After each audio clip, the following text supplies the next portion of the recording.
شاہینوں کا mission world cup mega event میں تیسری فتح، کولکتہ میں بنگال ٹائیگرز کو 7 وکٹوں سے مات دے دی۔ بنگلہ دیش کا 205 رنز کا ہدف 33ویں اوور میں حاصل کر لیا۔ پوائنٹس ٹیبل پر پاکستان 5ویں پوزیشن پر آ گیا۔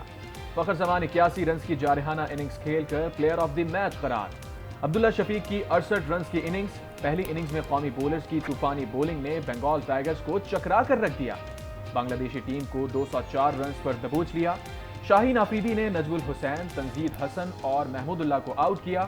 محمد وسیم کی بھی تباہ کن بولنگ، مہدی حسن، تسکین احمد اور مستفیض الرحمان کو پویلین کی راہ دکھائی۔ حارث رؤف کے 2 شکار۔ شکست کے بعد بنگلہ دیشی ٹیم سیمی فائنل کی دوڑ سے باہر۔ پی ٹی آئی پہ بطور سیاسی جماعت کسی قسم کی کوئی پابندی نہیں لگائی ہے، تو نگران حکومت کیسے ایک ایسا عمل کر سکتی ہے جو کہ غیر قانونی اور غیر آئینی؟ وہ لوگ جو ان کے لائلسٹ کے طور پہ ہیں وہ اس الیکشن میں حصہ لیں گے۔ آئندہ انتخابات میں پی ٹی آئی کو الیکشن لڑنے کی اجازت ہوگی۔ پی ٹی آئی پر پابندی نگراں حکومت کا مینڈیٹ نہیں۔ چیئرمین پی ٹی آئی کے وفادار امیدوار الیکشن میں حصہ لیں گے۔ نگراں وزیر اعظم انوار الحق کاکڑ نے واضح کر دیا، کہا انتخابات کی تاریخ الیکشن کمیشن دے گا۔ چاہتے ہیں ملک میں ایک مستقل حکومت آئے۔ انتخابات کے لیے الیکشن کمیشن کو ہر قسم کی معاونت فراہم کرنے کی یقین دہانی۔ آئی ایم ایف وفد 2 نومبر کو پاکستان آ رہا ہے۔ مذاکرات کامیابی سے مکمل ہوں گے۔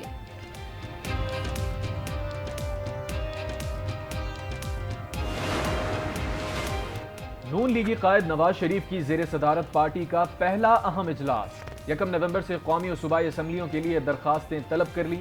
پارٹی کی منشور کمیٹی بھی قائم۔ احسن اقبال کہتے ہیں الیکشن جنوری کے آخری ہفتے میں ہوں گے۔ مسلم لیگ نون پاکستان کو درپیش مسائل کا جامع منشور پیش کرے گی۔ نواز شریف جلد ہی حلیف سیاسی پارٹیوں کے سربراہان سے ملاقاتیں کریں گے۔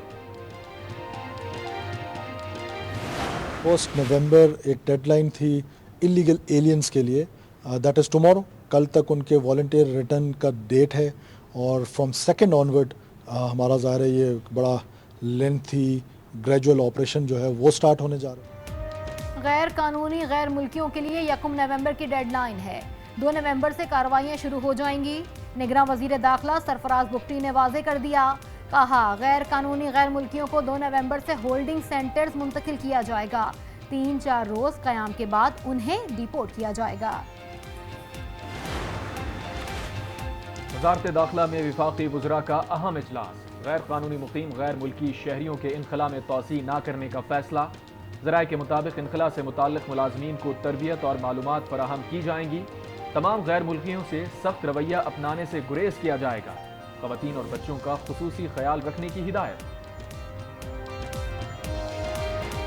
امریکی سفیر ڈونلڈ بلوم کی نگراں وزیر خارجہ جلیل عباس جیلانی سے ملاقات۔ امریکہ میں افغان باشندوں کی آباد کاری اور مؤثر نقل مکانی پر مشاورت۔ ترجمان امریکی سفارت خانے کے مطابق ڈونلڈ بلوم نے مناسب اسکریننگ میکانزم قائم کرنے کی اہمیت کو اجاگر کر دیا۔ مسلم دنیا کی جو گورنمنٹس ہیں وہ اپنے مفادات کو سامنے رکھتے ہوئے اسرائیل کے لیے ایک سافٹ کارنر ہی کہہ سکتے ہیں وہ رکھ رہے ہیں۔ اسرائیلی فوج جنگی جرائم میں ملوث ہے۔ جان بوجھ کر شہریوں کو نشانہ بنایا جا رہا ہے۔ رضا ربانی کا سینٹ اجلاس میں اظہار خیال، کہا مسلم حکمرانوں نے اپنے مفادات کو سامنے رکھا ہوا ہے۔ فلسطینی عوام کے لیے نگراں حکومت کا رویہ اچھا نہیں ہے۔ شہری رحمان نے کہا اسرائیلی جارحیت ہم سب کے لیے شرم کا باعث ہے۔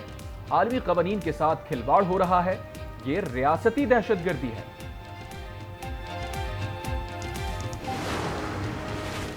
نیب ترامیم کیس کا فیصلہ معطل نہیں کریں گے۔ اپیل کو پریکٹس اینڈ پروسیجر کے تفصیلی فیصلے آنے کے بعد مقرر کریں گے۔ چیف جسٹس کے ریمارکس، اپیل پر فیصلہ پروسیجر ایکٹ کے تفصیلی فیصلے سے مشروط۔ نیب عدالتوں کو زیر سماعت مقدمات کے حتمی فیصلے سے روک دیا۔ Chairman P T I, NAB اور صوبائی ایڈوکیٹ جنرل سمیت دیگر فریقین کو نوٹسز جاری۔ سماعت غیر معینہ مدت کے لیے ملتوی۔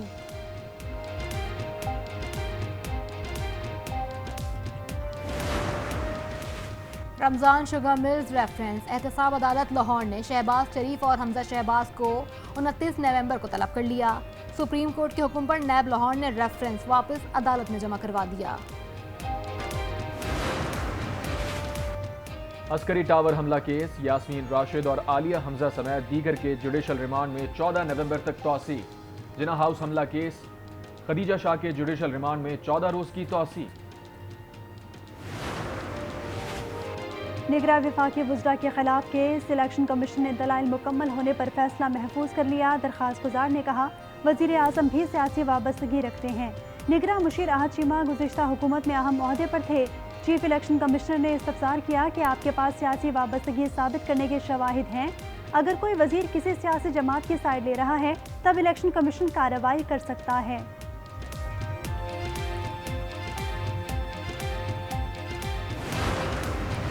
چیئرمین پی ٹی آئی کا ایک اور ساتھی ساتھ چھوڑ گیا۔ غلام سرور خان کا استحکام پاکستان پارٹی میں شمولیت کا اعلان۔ جہانگیر ترین، علیم خان اور اون چودھری سے ملاقات۔ شیخ رشید نے بھتیجے راشد شفیق کو سیاسی وارث بنا دیا۔ کہا راشد شفیق میرا بیٹا ہے، جو میرا فیصلہ ہے وہی راشد شفیق کا بھی ہوگا۔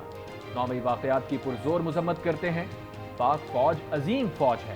حلقوں سے قلم دواد کے نشان پر الیکشن لڑنے کا اعلان۔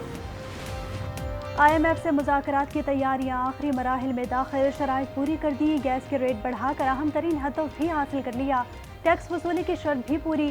جائزے کی کامیابی پر پاکستان کو تقریباً $70 کروڑ کی قسط ملے گی۔ گیس پرائسز بڑھی ہیں، یہ بہت بڑا فیصلہ تھا، آسان فیصلہ نہیں تھا۔ یہ ایک مجبوری میں، ملک کے مفاد میں یہ فیصلہ کرنا ضروری تھا۔ اگر ماضی میں قیمتیں ہر سال آہستہ آہستہ ایڈجسٹ کی جاتی تو آج اتنا زیادہ انکریز نہ کرنا پڑتا ہمیں۔ گیس کی قیمتوں میں اضافہ مشکل فیصلہ ہے، ملکی مفاد میں کیا گیا۔ نگراں وزیر توانائی محمد علی کی نیوز کانفرنس، کہا اگر گیس کی قیمت نہ بڑھی تو 400 ارب روپے کا نقصان ہوتا۔ اقدامات کا مقصد آنے والے دور میں مہنگائی کو روکنا ہے۔ 57% گھریلو صارفین کا ٹیرف 1300 سے نہیں بڑھے گا۔